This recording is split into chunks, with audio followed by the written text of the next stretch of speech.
एक बार 3 लोगों को 10-10 साल की सजा सुनाई जाती है। सजा काफी लंबी थी, इसीलिए उन तीनों को बोला जाता है कि वह अपना टाइम पास करने के लिए कोई भी एक चीज अपने साथ जेल में लेके जा सकते हैं। इसीलिए पहला बंदा अपने साथ बहुत सारी बुक्स लेके जाता है, दूसरा बंदा पेंटिंग का सामान लेके जाता है और तीसरा बंदा लेके जाता है बहुत सारी सिगरेट्स। जब उनकी सजा के 10 साल पूरे हो जाते हैं तो जेलर उनसे मिलने आता है और उनसे पूछता है कि वो लोग जेल से बाहर निकलने के बाद क्या करेंगे।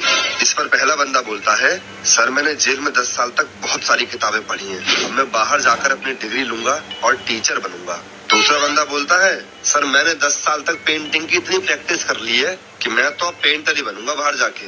इसके बाद जब जेलर तीसरे बंदे के पास जाता है तो देखता है कि उसकी सारी सिगरेट्स ऐसे के ऐसे ही रखी हुई हैं। यह देखकर जेलर उससे बोलता है कि भाई जब पीनी ही नहीं थी तो मंगाई क्यों थी? सर मंगाई तो पीने के लिए ही थी, पर ये भूल गया था कि इनको जलाने के लिए लाइटर भी चाहिए होता है।